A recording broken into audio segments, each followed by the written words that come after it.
E aí galera, tranquilo no mamilo suave na nave de boa na lagoa? Eu sou o Lucas. Eu sou o Gustavo. E a gente vai falar sobre um pouco das HQs. Mas o que é uma HQ? HQ é histórias em quadrinhos ou gibis que servem para descrever um modo de contar ou narrar uma história em forma sequencial com imagens e textos. A ideia de contar uma história por meio de imagens pode ser observada desde a pré-história. Um exemplo disso é a Via Sacra Cristã. A grande diferença é que esses ancestrais das HQs não tinham textos. Os enredos eram desenvolvidos apenas com uma sequência de desenhos. A primeira HQ lançada foi a Les Amours Servius Old Boys, escrita por Rudolf Topper, na Suíça, lançada no ano de 1827. Seu nome foi traduzido em inglês para The Adventures of Obadiah Woodbury. Outro aspecto da Segunda Guerra Mundial é que é possível perceber nos gibis da época é que o racismo não foi exclusivo do eixo, também existia no lado adversário, dos aliados. Nos gibis norte-americanos, os japoneses costumavam ser quase sempre retratados como anões monstruosos, dentuços e com óculos de fundo de garrafa. Entre esses vilões, podemos destacar Ming, o Impiedoso, o principal do herói espacial Flash Gordon, que apareceu pela primeira vez nos jornais de 34, e os Sing Piratas chineses, que tinham como o inimigo Fantasma, herói marcado que estreou nas tiras dos jornais em 36. A diferença é que antes de Pearl Harbor, os heróis asiáticos eram em sua maioria chineses, depois passaram a ser japoneses. Os chineses, como eram inimigos dos japoneses, portanto aliados dos norte-americanos, deixaram por algum tempo de ser vilões nos quadrinhos da Terra do Tio Sam. Em 36, foi criado o personagem The Clock Strikes, chamado aqui no Brasil de O Clone. O primeiro herói de história em quadrinhos, embora fosse um herói, ele não possuía nenhum poder. O primeiro super-herói que tinha poderes foi o Superman, que surgiu na revista Action Comics, publicada pela editora DC Comics. Logo depois, surgiu o Batman, por volta de 1937, e ainda uma das principais revistas de quadrinhos do mundo até hoje.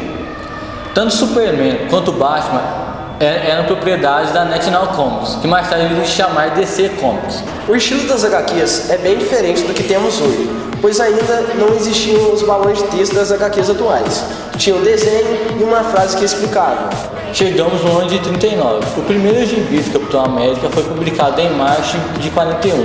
O Capitão América não foi o primeiro super-herói dos gibis norte-americanos. O Super-Homem já havia aparecido em 1938, mas ele foi um dos primeiros a trazer histórias mais engajadas na luta contra o nazismo.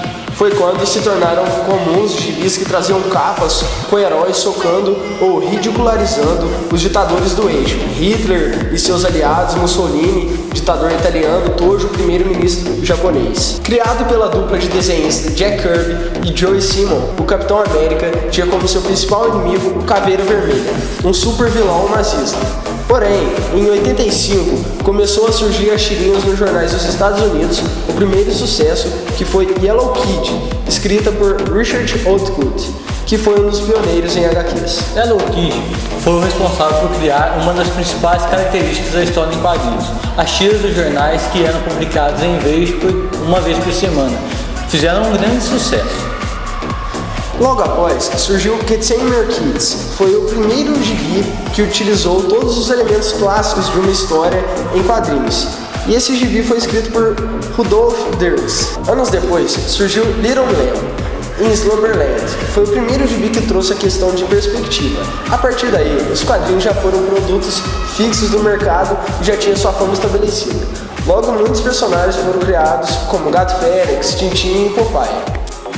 Os quadrinhos foram divididos em eras. Primeira, Era de Ouro, que começou na década de 30, com as histórias de herói que citamos agora há pouco, onde o nazismo era um dos temas principais. Heróis como Superman e Capitão América enfrentavam os nazistas em suas histórias. Esses quadrinhos serviam como forma de encorajamento para soldados que estavam indo para a guerra. Logo depois surgiria a editora Tamini Comics, que hoje é conhecida como Marvel. Ela publicava revistas de terror e de faroeste. Após a publicação da revista do Tocha Humana, começaram a criar revistas de super-heróis, criando até um universo próprio que hoje chamamos de Universo Marvel. Editores da Marvel não poderiam criar personagens com máscara, pois a DC, que era top de linha na época, já vinha criando personagens assim há muito tempo, e havia ocorrido um acordo entre as empresas. Então, a Marvel criou personagens sem máscaras como Tocha Humana, Hulk, Thor e Homem de Ferro. Até que esse acordo chegou ao fim e foi feito um dos principais personagens da Marvel, o Homem-Aranha. A partir daí, o número de vendas da Marvel começou a crescer, ocasionando perigo para DC. Nessa época, existiam quadrinhos tanto adultos quanto para crianças. Então foi criado um livro chamado Seduction of the Innocent, criado por Frederick Wilson. Falava que os HQs eram más influências para os jovens daquela época. É tipo os videogames de hoje em dia. Assim foi criado o Comics Code, um selo que vinha nos quadrinhos apropriados para crianças. Segunda, Era de Prata. Apresentavam temas mais científicos para suas histórias. Anos depois, a DC cria seu grupo de super-heróis, a Sociedade da Justiça, formado pela Lanterna Verde, Átomo, Sandman e outros heróis mais desconhecidos. A revista não deu muito certo e logo foi cancelada. Anos depois, a DC tentou voltar com essa ideia e foi criada a Liga da Justiça, formada por Batman, Superman, Mulher Maravilha, Flash, Aquaman, Lanterna Verde e dessa vez a Sexta Cheia. A Marvel, visando mesmo, criou o grupo Os Vingadores, composto por Hulk, Thor, Vespa, Homem-Formiga e Homem de Ferro. Os Vingadores foram criados 3 anos após a Liga da Justiça e pegou carona na fama dos quadrinhos em equipes de heróis. A diferença entre a Liga da Justiça e os Vingadores é que os Vingadores eram compostos por ex-criminosos e heróis que não iam tão bem nas vendas quanto os mais famosos, com o intuito de vender mais revistas. Já a Liga da Justiça tinha os principais personagens da revista como membros. E assim começa a briga entre as duas maiores editoras de quadrinhos no mundo. A Era de Bronze. Nela começaram a ser introduzidos personagens com problemas cotidianos, e os gibis tinham críticas sociais. Essa época foi marcada por várias histórias importantes, como a criação dos X-Men, que tinha Wolverine, Noturno e vários outros mutantes.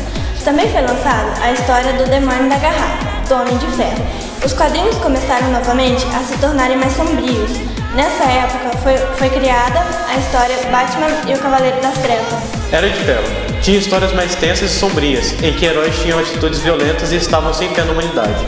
Com isso, foi criada a Image Comics, que era formada por vários artistas que saíram da Marvel e da DC, que agora se uniram para fazer seus próprios quadrinhos, resultando em histórias fracas e sem lógica. Era moderna. Os quadrinhos de hoje em dia, que tratam de temas mais sociais ou de aventuras muito viajadas e sem lógica. Os quadrinhos de hoje em dia têm muita qualidade tanto na parte de roteiro quanto na parte de arte, porém algumas coisas se perderam com o tempo. Alguns quadrinhos priorizam o clima obscuro e excluem o fato de diversão para o leitor. Afinal, os leitores de hoje em dia preferem histórias mais tensas do que alguns anos atrás. Então galera, esse foi o vídeo. Valeu? Falou!